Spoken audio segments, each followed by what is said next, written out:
क्यों तरसता है तू बंदे, जल्द ही बदलेगा मंजर। झांक ले तू एक दफा बस दिल से अपने दिल के अंदर। ओ सिकंदर ओ सिकंदर ओ सिकंदर, झांक ले तू एक दफा बस दिल से अपने दिल के अंदर। क्यों तरसता है तू बंदे, जल्द ही बदलेगा मंजर। झांक ले तू एक दफा बस दिल से अपने दिल के अंदर। तुझ में भी वो आग है, तुझ में भी वो आग है, तेरी भी औकात है, बन सकता है तू भी ऑफिसर। ओ सिकंदर ओ सिकंदर ओ सिकंदर, झांक ले तू एक दफा बस दिल से अपने दिल के अंदर। नमस्कार दोस्तों, जय हिंद। स्वागत है आप सभी का एग्जाम टाइम स्टडी में। अगर जो आप सिकंदर बनना चाहते हो, अगर जो आप हर युद्ध जीतना चाहते हो, तो आपको अपने दिल में एक बार जरूर झांकना पड़ेगा कि आखिर आपका दिल चाहता क्या है। और जो आपकी दिल की चाहत हो उस पर 100% वर्क करो, उस पर अपनी पूरी ताकत झोंक दो। फिर देखो आप हर युद्ध जीत जाओगे, हर मैदान फतेह कर लोगे। चलो चलते हैं मैदान फतेह करने, उसकी तरफ एक कदम और आगे बढ़ाते हैं। तो दोस्तों, मैंने आपको राष्ट्रपति को पढ़ाया है, राष्ट्रपति पढ़ा दिया है। क्या क्या पढ़ाया है अभी तक मैंने? भारत का प्रशासन किस पे डिपेंड करता है वो मैंने बताया है।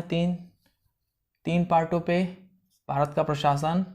फिर उसमें कार्यपालिका अहम होता है, कार्यपालिका, विधायिका और न्यायपालिका। तो का संसद आता है। तो संसद के अंतर्गत हम लोगों ने सबसे पहले पढ़ा था लोकसभा। क्या पढ़ा था? सबसे पहले लोकसभा पढ़ा था, उसके बाद पढ़ा था राज्यसभा। तो लोकसभा हम लोगों ने पढ़ा था, लोकसभा पढ़ा हम लोगों ने। फिर राज्यसभा पढ़ा और फिर राष्ट्रपति पढ़े। इसकी एक वीडियो है और राष्ट्रपति से संबंधित 3 वीडियो है, 1, 2 और 3। तो राष्ट्रपति को 3 टुकड़ों में पढ़ाया गया है, उसके 3 पार्ट्स हैं। क्योंकि राष्ट्रपति भारत का सर्वेसर्वा है और उसके पास बहुत सी शक्तियां हैं, उससे बहुत से संबंधित अनुच्छेद हैं जिनको आपको जानना बहुत ज़रूरी है। और राष्ट्रपति से बहुत से क्वेश्चन बनते हैं, इसीलिए राष्ट्रपति जी को बहुत अच्छी तरीके से पढ़ाया गया है। अगर जो आप ये तीनों वीडियो देख लेंगे तो वो आपका कम से कम 99.99% तैयार हो जाएगा। ओके, एक बार आप जरूर देखें। उपराष्ट्रपति पढ़ने से पहले लोकसभा, राज्यसभा और राष्ट्रपति से संबंधित ये तीनों वीडियो और जरूर देख लें आप, तो आपकी समझ और ज़्यादा अच्छी तरीके से विकसित हो जाएगी। और लोकसभा पढ़ने के बाद, लोकसभा का वीडियो देखने के बाद आप इसके ऑब्जेक्टिव टाइप क्वेश्चन जरूर करके देखें क्या फ़ायदा मिला है ये वीडियो देख के। फिर राज्यसभा से संबंधित वीडियो देखें, उसके ऑब्जेक्टिव लगाएं। फिर राष्ट्रपति के तीनों पार्ट्स देखने के बाद आप देखोगे कि आपके लगभग सारे के सारे ऑब्जेक्टिव हो जा रहे हैं। ओके दोस्तों, तो चलते हैं दोस्तों, अपने दिल में झांकते हैं और झांकने के बाद अपना एक कदम और मैदान फतेह करने की तरफ बढ़ाते हैं। तो चलो पढ़ते हैं आज हम लोग उपराष्ट्रपति। ओके, क्या पढ़ेंगे? भारत का उपराष्ट्रपति यानी कि वाइस प्रेसिडेंट ऑफ इंडिया, पढ़ेंगे आज हम लोग। ठीक है, तो चलो देखते हैं थोड़ा सा। भारत का प्रथम नागरिक कौन होता है? तो भारत का प्रथम नागरिक होता है राष्ट्रपति। और भारत का द्वितीय नागरिक कौन होता है? तो उप राष्ट्रपति। ओके, ये द्वितीय पूछा नहीं जाता, बस ऐसे ही है। तो वरीयता क्रम में सबसे पहले रखा गया है भारत में राष्ट्रपति को, और वरीयता क्रम में सेकंड नंबर पे आते हैं उपराष्ट्रपति जी। तो भारत का प्रथम नागरिक राष्ट्रपति और भारत का द्वितीय नागरिक उपराष्ट्रपति। अब इससे संबंधित एक क्वेश्चन कतई बहुत बार पूछा जाता है कि राष्ट्रपति का पद कहाँ से लिया गया है? राष्ट्रपति का पद भारत में ब्रिटेन से लिया गया है। ओके, और उपराष्ट्रपति का पद भारत में कहाँ से लिया गया है?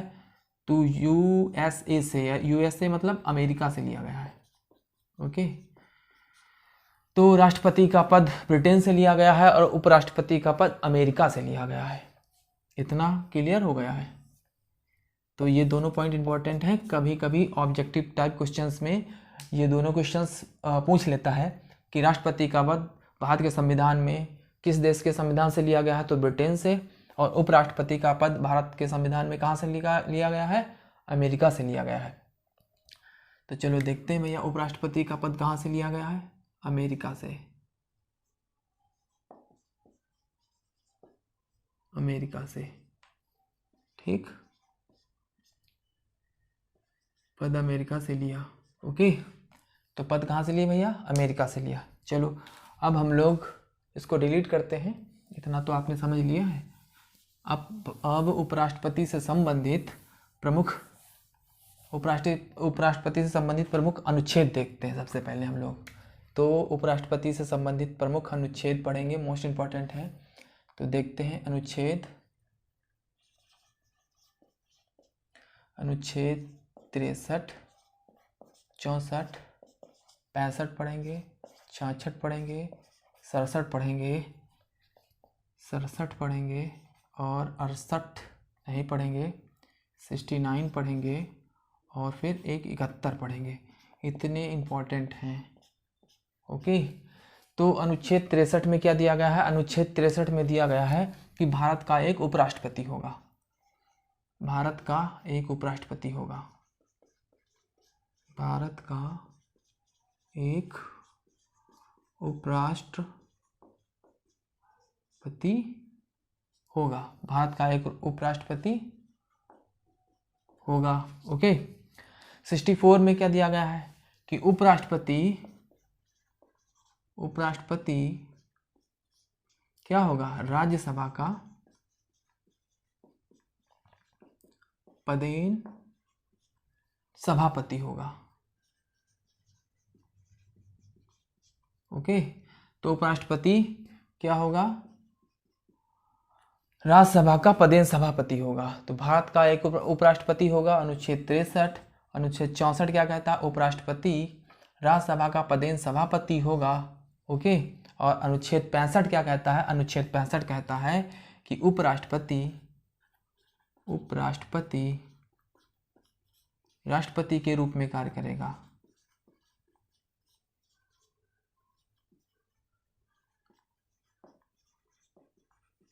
ठीक, उपराष्ट्रपति राष्ट्रपति के रूप में कार्य करेगा। कब करेगा, जब किसी वजह से राष्ट्रपति का पद खाली हो जाए या राष्ट्रपति उस समय देश में नहीं उपलब्ध है और कुछ ज़रूरत पड़े, तो उस समय उपराष्ट्रपति राष्ट्रपति के रूप में कार्य करेगा। उपराष्ट्रपति किसके रूप में कार्य करेगा, राष्ट्रपति के रूप में कार्य करेगा। ये अनुच्छेद 65 में आता है। ओके, अब अनुच्छेद 66 में क्या है, उपराष्ट्रपति का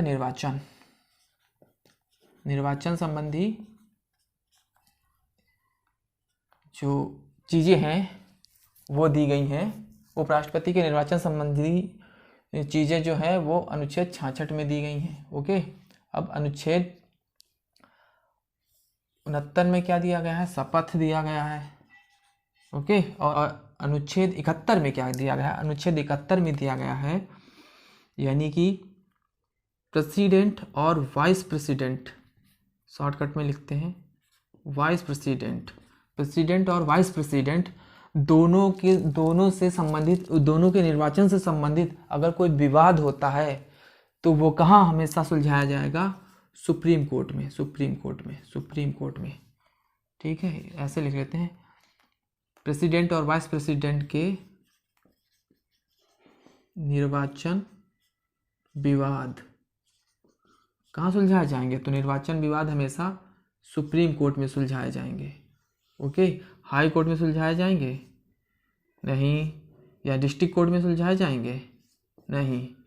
जब भी राष्ट्रपति और उपराष्ट्रपति के चुनाव संबंधी कोई विवाद होता है तो उसका निर्णय हमेशा सुप्रीम कोर्ट देता है। ओके, तो इतना क्लियर हुआ।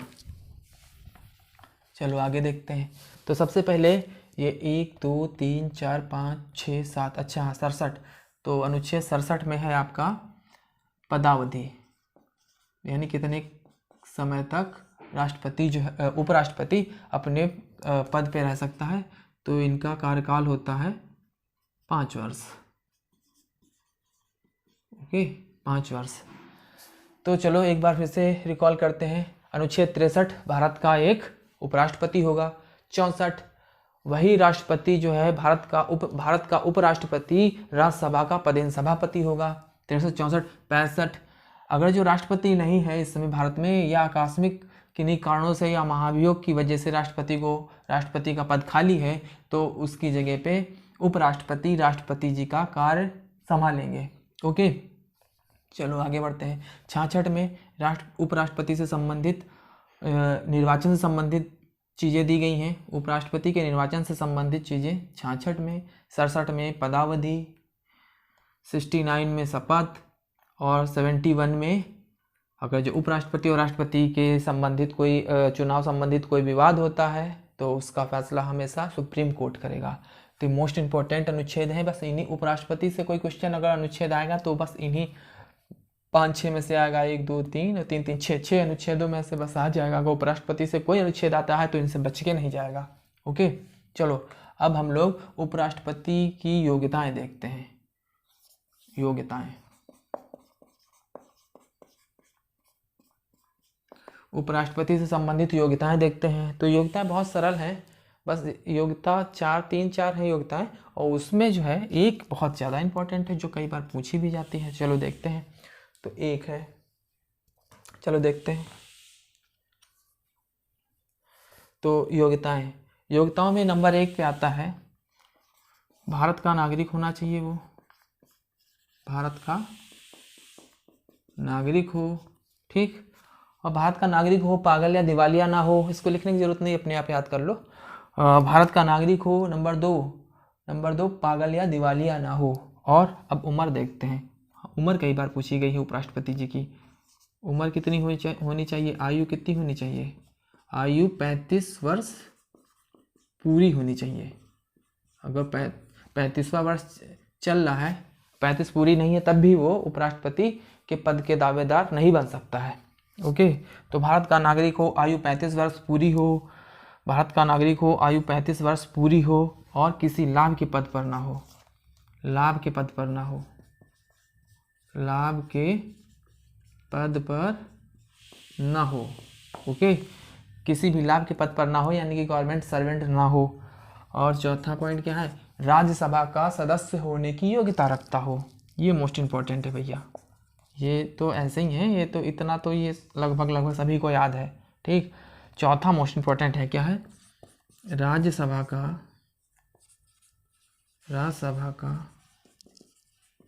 सदस्य होने की योग्यता हो, ठीक है। जो बंदा उपराष्ट्रपति का चुनाव लड़ना चाहता है उसके अंदर राज्यसभा का सदस्य होने की योग्यता होना चाहिए। और राष्ट्रपति में क्या था कि राष्ट्रपति का दावेदार लोकसभा का सदस्य होने की योग्यता रखता हो। ओके, तो दोनों में ये डिफरेंस है। राष्ट्रपति लोकसभा का सदस्य होने की योग्यता रखता हो, और उपराष्ट्रपति राज्यसभा का सदस्य होने की योग्यता रखता हो। तो ये 4 पॉइंट मोस्ट इंपॉर्टेंट हैं आपके, और उसमें सिर्फ चौथा वाला सबसे मोस्ट इंपॉर्टेंट है। चौथा वाला मोस्ट इंपॉर्टेंट है। ओके, तो ये योग्यताएं हो गई। भारत का नागरिक हो, आयु 35 वर्ष पूरी कर चुका हो, लाभ के पद पर ना हो, राज्यसभा का सदस्य होने की योग्यता हो। तो ये 3-4 योग्यताएं तो भारत के लगभग कम से कम 60 से 70% लोग के अंदर है। तो क्या 60 से 70% लोग सबके सब उपराष्ट्रपति का चुनाव लड़ सकते हैं? नहीं। उस भीड़ को कम करने के लिए आगे एक चीज़ और स्पेशल जोड़ी गई है। तो क्या जोड़ी गई है? चलो देखते हैं। 5वां, जो भी बंदा उपराष्ट्रपति का चुनाव लड़ना चाहता है उसको क्या करना पड़ेगा? उसके निर्वाचक मंडल से। चलो पहले निर्वाचक मंडल देख लेते हैं, तब यहाँ पे एक पॉइंट बताते हैं। उसका निर्वाचक मंडल चलो देखते हैं। तो निर्वाचन मंडल से चलो हाँ, निर्वाचन मंडल ही देख लेते हैं पहले। तो निर्वाचन मंडल क्या होता है? उपराष्ट्रपति का निर्वाचन मंडल क्या होता है, मतलब उसको कौन कौन से लोग वोट देते हैं? तो लोकसभा प्लस राज्यसभा, ठीक। तो लोकसभा और राज्यसभा के समस्त सदस्य वोट देते हैं। ओके, राष्ट्रपति के चुनाव का निर्वाचन मंडल अलग था, लेकिन उपराष्ट्रपति के चुनाव का निर्वाचन मंडल अलग है। इसमें मनोनीत और निर्वाचित दोनों, मनोनीत प्लस निर्वाचित सारे के सारे सदस्य वोट दे सकते हैं। समस्त सदस्य क्या देते हैं? समस्त सदस्य, समस्त सदस्य वोट देते हैं। ओके, तो लोकसभा और राज्यसभा के समस्त सदस्य वोट देते हैं उपराष्ट्रपति के चुनाव में, और कोई इसमें हिस्सा नहीं लेता है। राज्यों की विधानसभाएं भी इसमें हिस्सा नहीं लेती हैं, और दिल्ली और पुडुचेरी की विधानसभाओं के सदस्य भी इसमें हिस्सा नहीं लेते हैं। केवल लोकसभा और राज्यसभा के सारे सदस्य इसमें हिस्सा लेते हैं। 2 लोकसभा के जो मनोनीत सदस्य होते हैं वो भी हिस्सा लेते हैं, और राज्यसभा के जो 12 सदस्य मनोनीत होते हैं राष्ट्रपति के द्वारा वो भी हिस्सा लेते हैं। तो ये निर्वाचन मंडल। अब निर्वाचन मंडल के अंदर के कम से कम 20 प्रस्तावक होने चाहिए और 20 अनुमोदक। ठीक, तो कम से कम उपराष्ट्रपति का जो चुनाव लड़ेगा उसके पास निर्वाचन मंडल के 20 प्रस्तावक होने चाहिए और 20 अनुमोदक होने चाहिए। तो जब 20 प्रस्तावक और 20 अनुमोदक होंगे आपके पास, तभी आप उपराष्ट्रपति के चुनाव संबंधी पर्चा भर पाएंगे, वरना नहीं भर पाएंगे। ओके, तो उपराष्ट्रपति के चुनाव का फॉर्म भरने के लिए आपके पास 20 प्रस्तावक और 20 अनुमोदक होने चाहिए। कोई भी नहीं, लोकसभा और राज्यसभा के सांसद होने चाहिए। 20-20 40 सांसद आपके पक्ष में, अगर जो आपका 20 प्रस्तावक होंगे, 20 सांसद प्रस्तावक होंगे और 20 अनुमोदक होंगे, तभी आप उपराष्ट्रपति का पर्चा भर पाओगे, वरना नहीं भर पाओगे। चलो आओ, 20 प्रस्तावक 20 अनुमोदक हो गए। ओके, और जमानत राशि कितनी? जमानत राशि कितनी? तो राष्ट्रपति के चुनाव में कितनी पड़ती थी? 15,000। तो इनके पास भी क्या होगा? 15,000 रुपये इनको भी आरबीआई को देने पड़ेंगे। काहे के लिए? जमानत राशि के रूप में। ठीक, और जमानत राशि कब जब्त हो जाती है भैया? मैंने बताया था राष्ट्रपति के चुनाव में, कोई बताएगा? कमेंट करके बताइए। जब कुल वैध मतों का 1/6 आप नहीं प्राप्त कर पाओगे तो आपकी जमानत राशि जब्त हो जाएगी। जरा देखते हैं, नीचे का आ रहा हो तो नीचे लिख देते हैं। हाँ बिल्कुल क्लियर है, थोड़ा ऊपर लिख देते हैं, साइड में जगह है। ठीक है, चलो यहाँ पे देखते हैं। यहीं तक आ रहा है, इसके नीचे का नहीं आ पा रहा है, तो ये लाइन थोड़ा सा ऐसे कर लेते हैं। ओके, तो कहाँ पे लिख लेते हैं? कहाँ पे लिख लें? यहाँ पे लिख देते हैं। यहाँ का थोड़ा थोड़ा आ रहा है। जमानत जब्त। तो जमानत जब्त कब होगी? जब कुल वैध मतों का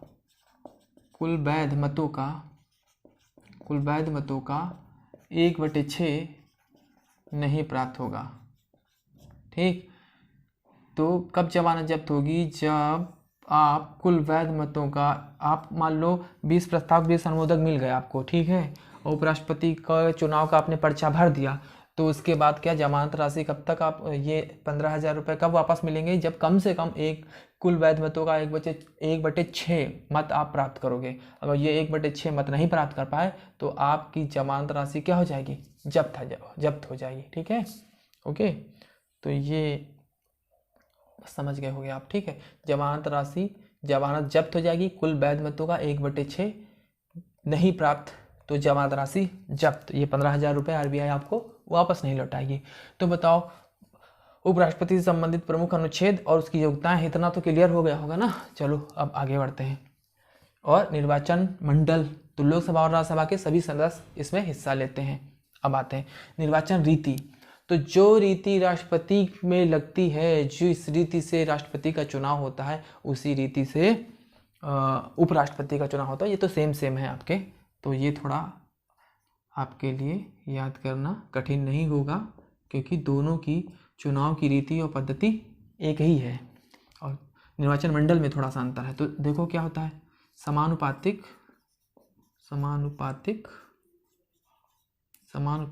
प्रतिनिधित्व, समानुपातिक प्रतिनिधित्व प्रणाली।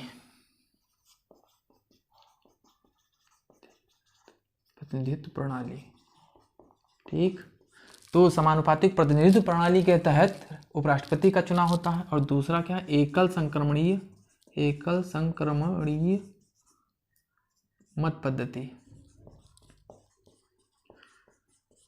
जिन लोग को ये समानुपातिक प्रतिनिधित्व प्रणाली और एकल संक्रमणी पद्धति जाननी है वो लोग राष्ट्रपति के वीडियो देखें, उसमें मैंने इनको थोड़ा ज़्यादा अच्छे तरीके से डिस्कस किया है, पूरी तरीके से बताया है कि समानुपातिक प्रतिनिधित्व प्रणाली क्या होती है और एकल संक्रमणी पद्धति क्या होती है।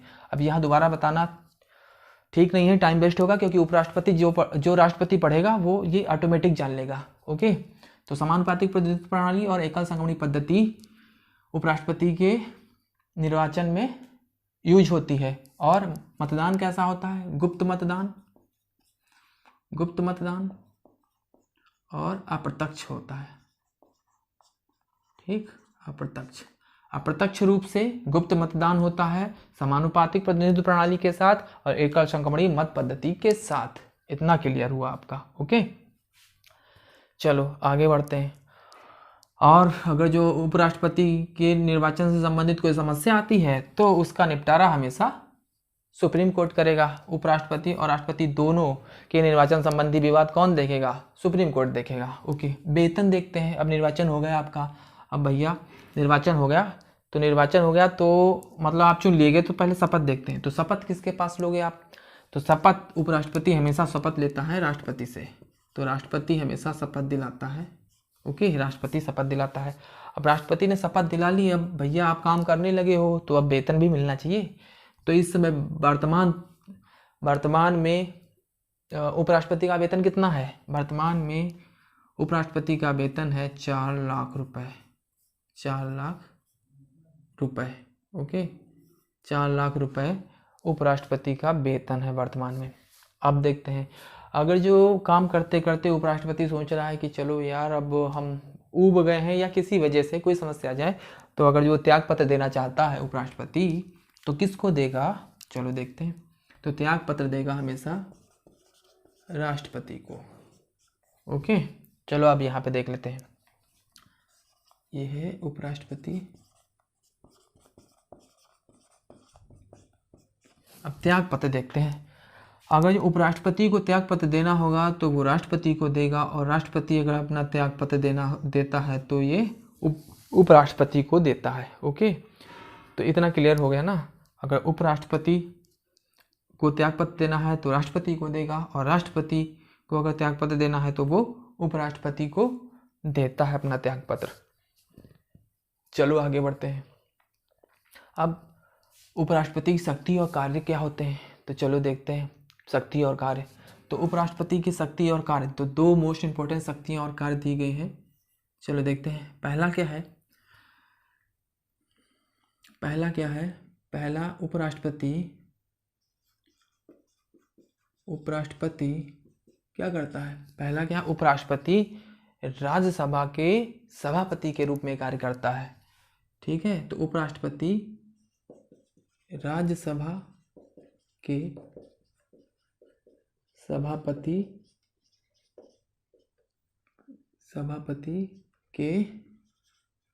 सभापति के रूप में कार्य करता है। ओके, तो उपराष्ट्रपति को कौन सा काम दिया गया है? तो उपराष्ट्रपति का मेन काम क्या है? राज्यसभा के सभापति के रूप में कार्य करना। राज्यसभा के सभापति के रूप में कार्य करना उसका मेन काम है। और दूसरा काम, अगर जो राष्ट्रपति का पद अचानक से किसी वजह से खाली हो जाता है तो उपराष्ट्रपति राष्ट्रपति का पद मतलब क्या बोल रहे हैं कि अगर जो राष्ट्रपति का पद किसी वजह से खाली हो जाता है तो उपराष्ट्रपति कार्यवाहक राष्ट्रपति के रूप में राष्ट्रपति का कार्य करता है। तो ठीक है, तो राष्ट्रपति के रूप में, राष्ट्रपति के कार्यवाहक के रूप में, कार्यवाहक के रूप में कार्य करता है। ठीक है, अब यहाँ से एक क्वेश्चन और फंसाता है कि उपराष्ट्रपति अधिकतम कितने टाइम तक राष्ट्रपति के रूप में कार्य कर सकता है? तो अधिकतम 6 माह तक कर सकता है, 6 माह तक। ओके, क्योंकि संविधान में वर्णन है कि राष्ट्रपति के पद को 6 महीने तक रिक्त नहीं रखा जाएगा। राष्ट्रपति के पद को अधिकतम 6 माह के अंदर चुनाव करके राष्ट्रपति का पद भरना अनिवार्य होता है। तो 6 महीने तक कोई भी उपराष्ट्रपति राष्ट्रपति के कार्यवाहक के रूप में कार्य कर सकता है। और एक क्वेश्चन और फंसाता है कि अगर जो कोई उपराष्ट्रपति राष्ट्रपति के रूप में कार्य कर रहा है तो उसको कौन सा वेतन मिलेगा, उपराष्ट्रपति वाला वेतन मिलेगा या उपराष्ट्रपति वाला वेतन मिलेगा या राष्ट्रपति वाला वेतन मिलेगा। तो फिर एक क्वेश्चन और फंसाता है कि उपराष्ट्रपति को राष्ट्रपति पद के लिए वेतन मिलता है क्या, या राज्यसभा के सभापति के रूप का वेतन मिलता है। तो चलो देख लेते हैं, यहीं पे देख लेते हैं। तो उपराष्ट्रपति को किसका वेतन मिलता है, तो राज्यसभा के सभापति का वेतन मिलता है। ओके, उपराष्ट्रपति जो राज्यसभा के सभापति का कार्य करता है तो वही राज्यसभा के सभापति का वेतन उसको मिलता है, ना कि उपराष्ट्रपति के पद का वेतन मिलता है। ओके, तो उपराष्ट्रपति को राज्यसभा के सभापति का वेतन मिलता है। और अगर जो उपराष्ट्रपति राष्ट्रपति का कार्यवाहक बनता है, उपराष्ट्रपति राष्ट्रपति का कार्यवाहक बनता है, तो वेतन कौन सा मिलेगा, तो वेतन मिलेगा राष्ट्रपति वाला। ओके, ये दोनों क्लियर होना चाहिए आपको, क्योंकि यहाँ से फंसाता है भैया, यहाँ से फंसाता है। ओके, तो दोनों क्लियर हो गए ना आपका। अगर जो उपराष्ट्रपति किसी वजह से राष्ट्रपति का कार्यवाहक का काम संभाल रहा है, ठीक है, तो राष्ट्रपति का वेतन उसको दिया जाएगा। चलो दोस्तों, फिर से देखते हैं। आज फिर से जो है वीडियो रुक गया है, तो हम बता रहे थे आपको आज इतना एक्स्ट्रा मैंने पढ़ा दिया। आज का मैंने चेक कर लिया तो ये थोड़ा सा एक्स्ट्रा पढ़ा दिया है, तो इसको फिर से डिलीट करके आपको बताते हैं जल्दी से, ठीक है। रोज़ रुक जाता है, 27 मिनट और 4 सेकंड पे रुक जाता है। किसी को पता हो ये क्यों रुक जाता है, ये ओपन कैमरा से मैं वीडियो बना रहा हूँ, किसी को पता हो अगर जो तो बताना कमेंट में कि ये 27 मिनट और 4 सेकंड पे क्यों रुक जाता है रोज़। मेरी मेहनत ख़राब हो जाती है। उतना आगे पढ़ा लो, फिर वापस अब इसको पढ़ाने चल रहे थे हम, ठीक है। तो इसको फिर से पढ़ाएंगे ये सब, क्योंकि अब मैं पढ़ा चुका हूँ, उसमें रिकॉर्ड नहीं हुआ है। तो हमने वहाँ पे से बंद हुआ है जब हम आपको बता रहे थे कि उपराष्ट्रपति को वेतन किसका मिलता है, तो राज्यसभा के सभापति के रूप में जब वो कार्य करता है तो उपराष्ट्रपति को उपराष्ट्रपति के पद का वेतन नहीं मिलता है, उसको राज्यसभा के सभापति के कामों के लिए उसको वेतन मिलता है। ओके, दूसरा पॉइंट है, जब उपराष्ट्रपति राष्ट्रपति बनता है कार्यवाहक रूप में, तो उसको वेतन किसका मिलेगा, तब उसको वेतन राष्ट्रपति वाला मिलेगा। राष्ट्रपति वाला वेतन और भत्ते मिलेंगे जो भी राष्ट्रपति को मिलते हैं, वही उपराष्ट्रपति को मिलेंगे जब वो राष्ट्रपति बनेगा कार्यवाहक रूप में। ओके, यहाँ तक क्लियर है, यहीं तक रिकॉर्ड हुआ था। अब उसके बाद है राज्यसभा में स्थिति क्या होती है उपराष्ट्रपति की। तो राज्यसभा में स्थिति होती है उपराष्ट्रपति की, इसमें बस 3 से 4 पॉइंट इसमें केवल याद रखने हैं। तो राज्यसभा में उपराष्ट्रपति की स्थिति क्या है, तो पहला पॉइंट है कि उपराष्ट्रपति राज्यसभा का पदेन सभापति होगा अनुच्छेद 64 के द्वारा। तो क्या होगा, उपराष्ट्रपति राज्यसभा का क्या होता है, पदेन सभापति होता है।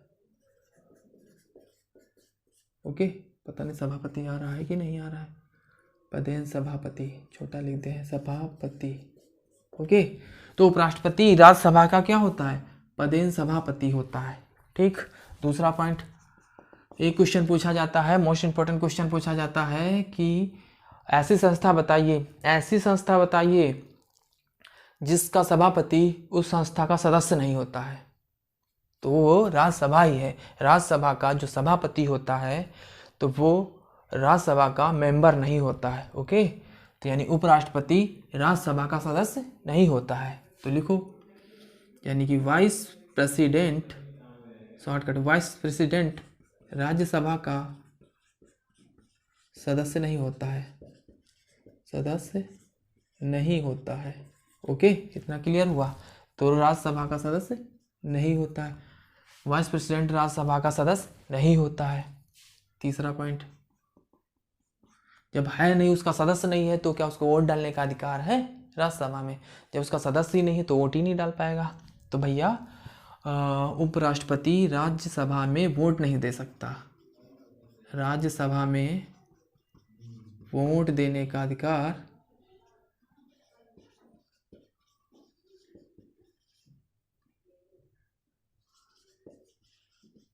क्या है? नहीं, वोट देने का अधिकार नहीं है। ठीक है, तो उपराष्ट्रपति को राज्यसभा में वोट देने का अधिकार नहीं है। तो क्या कभी नहीं होगा? नहीं, एक स्थिति में है। कौन सी स्थिति में है?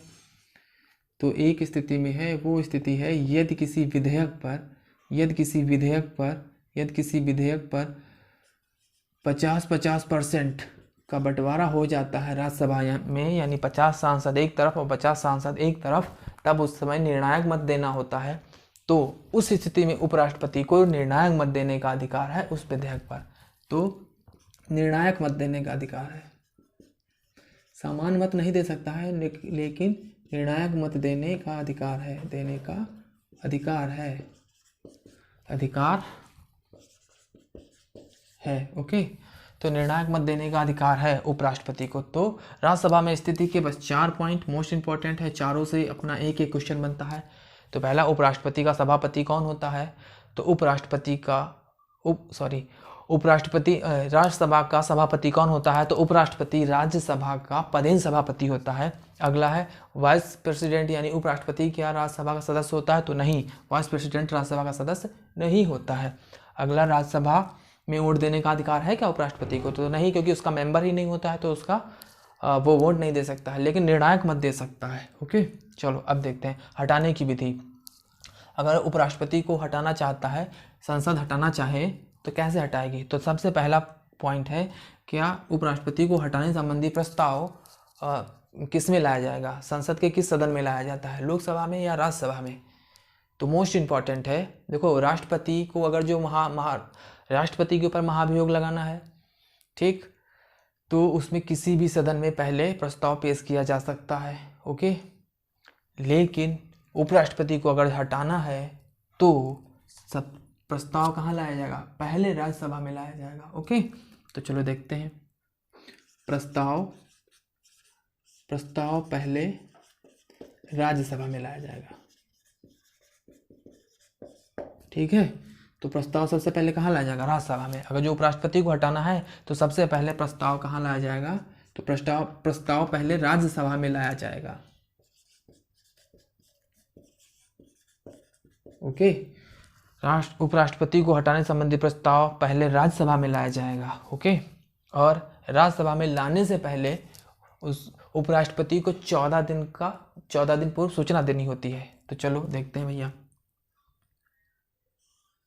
ठीक है, तो 14 दिन पूर्व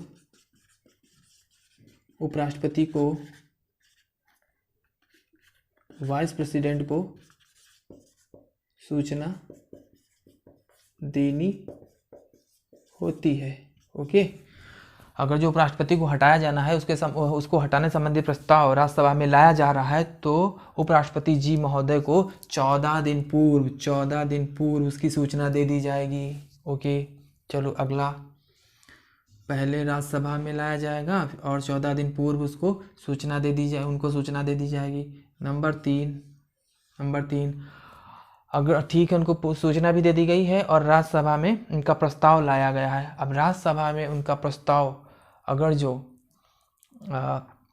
साधारण मत से पास हो जाता है, तब वह प्रस्ताव जाएगा लोकसभा में, और लोकसभा भी अगर जो उनमें विशेष बहुमत की आवश्यकता नहीं होती है, साधारण बहुमत से ही काम हो जाता है। ओके, तो पहले राज्यसभा में प्रस्ताव लाया जाएगा और 14 दिन पूर्व उनको सूचना दे दी जाएगी, फिर राज्यसभा में प्रस्ताव लाया जाएगा, साधारण बहुमत से पास हो जाएगा, फिर लोकसभा में जाएगा।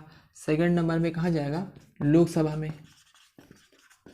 में साधारण बहुमत से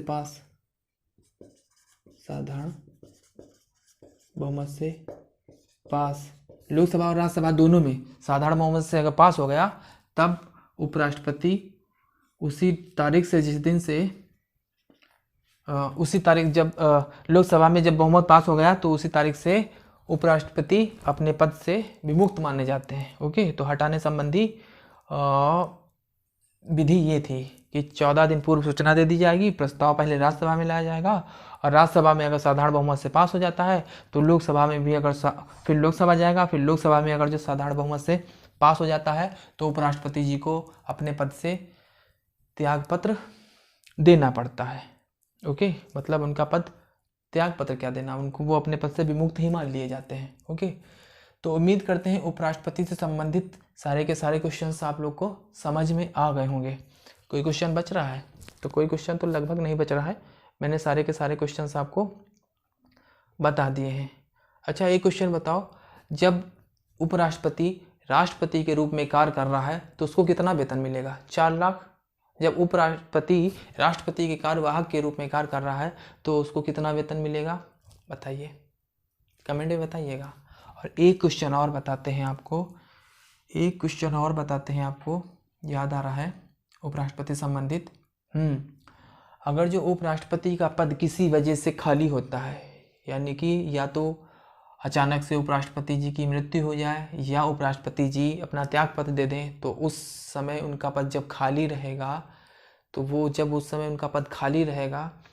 तो उनके पद पे क्या कार्यवाहक उपराष्ट्रपति किसी को चुना जा सकता है? बताइए।